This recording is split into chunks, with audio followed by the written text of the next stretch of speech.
All Americans must have the privileges of citizenship, regardless of race. And they are going to have those privileges of citizenship, regardless of race.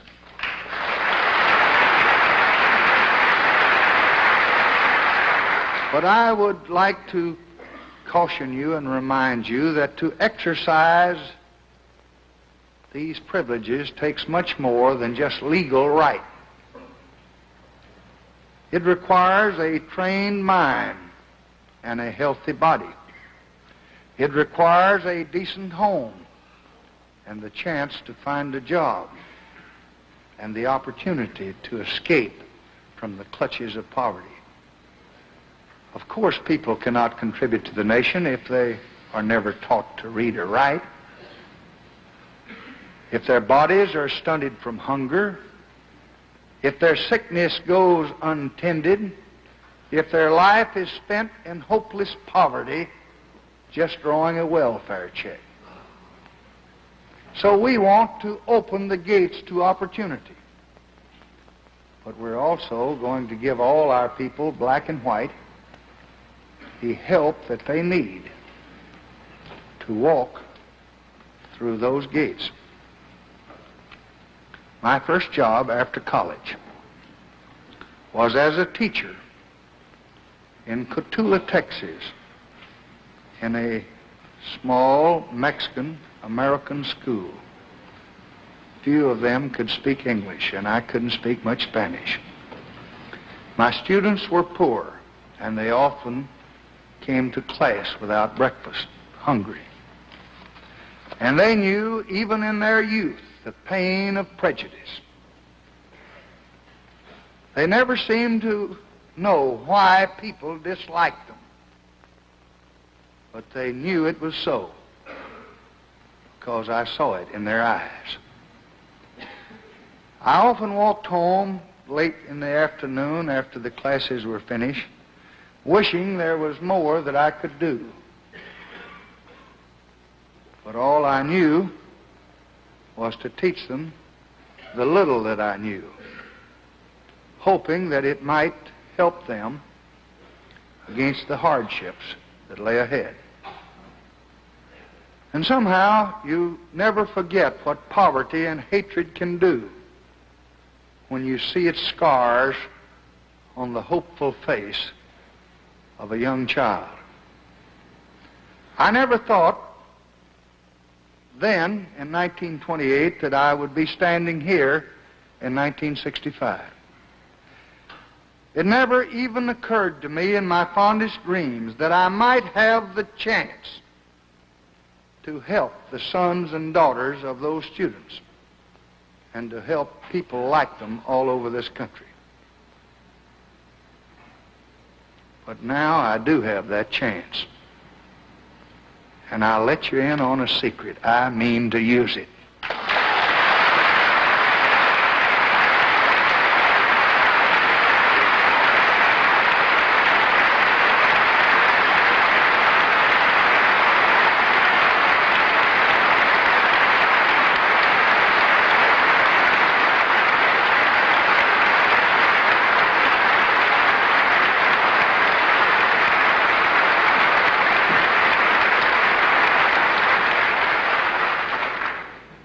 And I hope that you will use it with me. But I came down here to ask you to share this task with me and to share it with the people that we both work for. I want this to be the Congress, Republicans and Democrats alike, which did all these things for all these people. Beyond this great chamber, out yonder in 50 states, are the people that we serve. Who can tell what deep and unspoken hopes are in their hearts tonight as they sit there and listen? We all can guess from our own lives how difficult they often find their own pursuit of happiness. How many problems each little family has. They look most of all to themselves for their future. But I think that they also look to each of us.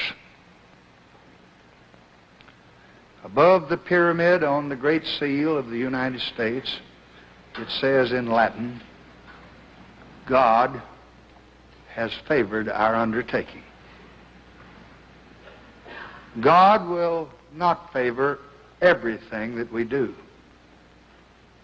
It is rather our duty to divine His will. But I cannot help believing that He truly understands and that He really favors the undertaking that we begin here tonight.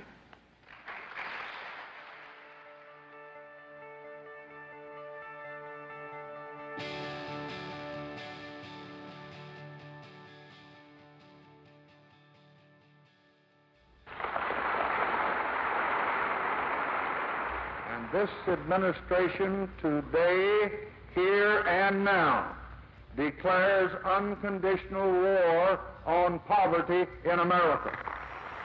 A war against poverty was the war that Johnson really wanted to fight.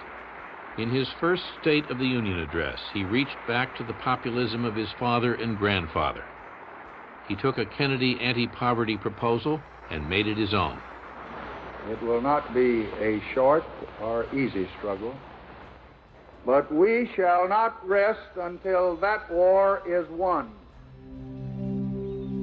The richest nation on earth can afford to win it. We cannot afford to lose it.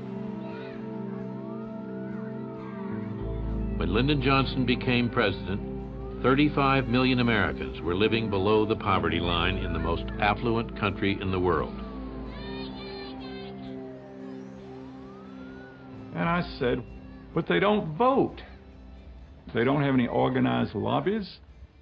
How in the world are you going to get any substantial legislation on poverty? Jack Kennedy couldn't.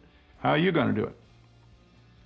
He leaned back and he said, and these words engraved on my memory, he said, I don't know whether I'll pass a single law or get a single dollar appropriated, but before I'm through, no community in America is going to be able to ignore the poverty in its midst.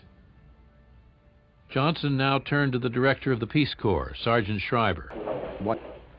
President Johnson's program on poverty is distinguished in at least 4 ways. First of all, in 6 short weeks, Johnson had come up with his package, but he would let Schreiber worry about the details.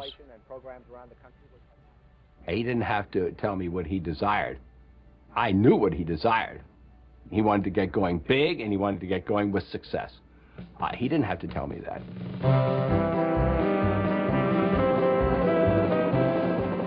Johnson crisscrossed the country, appealing for support for his anti-poverty legislation. Poverty in America had been invisible.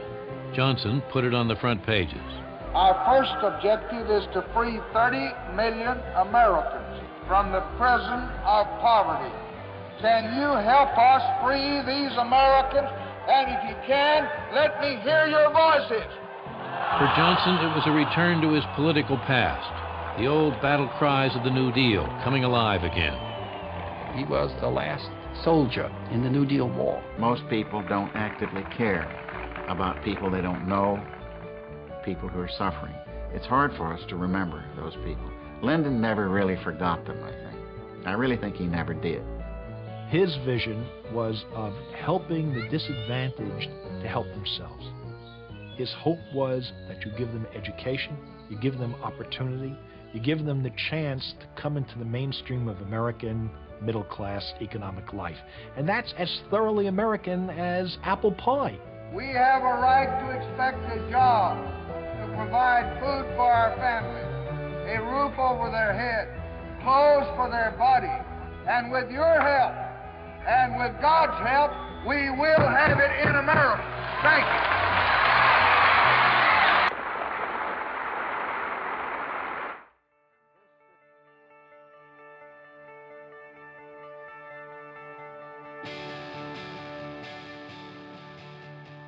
The Economic Opportunity Act began Head Start. The Economic Opportunity Act began VISTA. The Economic Opportunity Act began rural health services, migrant programs, health services, and it goes on and on, foster grandparents, workforce programs, various youth employment programs, many of which are still there today. So we've had an incredible history these last 46 years. And we started out in '64 with about 1,100 community action agencies throughout the United States. In the state of California, we have 53 as we speak. The beauty of community action is its board of directors, and that's what distinguishes community action from many other nonprofits. My name is Lloyd Throne, and it was my honor to be director of the Redwood Community Action Agency for 2/3 of its existence. I'm Zaretti Gooseby, and I'm the chairman of the board of directors for Redwood Community Action Agency. What's so nice about it now is that I think all of us bring an interest and a commitment to the type of change that RCAA can be a catalyst for, and we want to do it with professionalism and integrity and quality, which means that we're willing to spend the time to think about it and talk about it and plan it and increase our chances to be successful.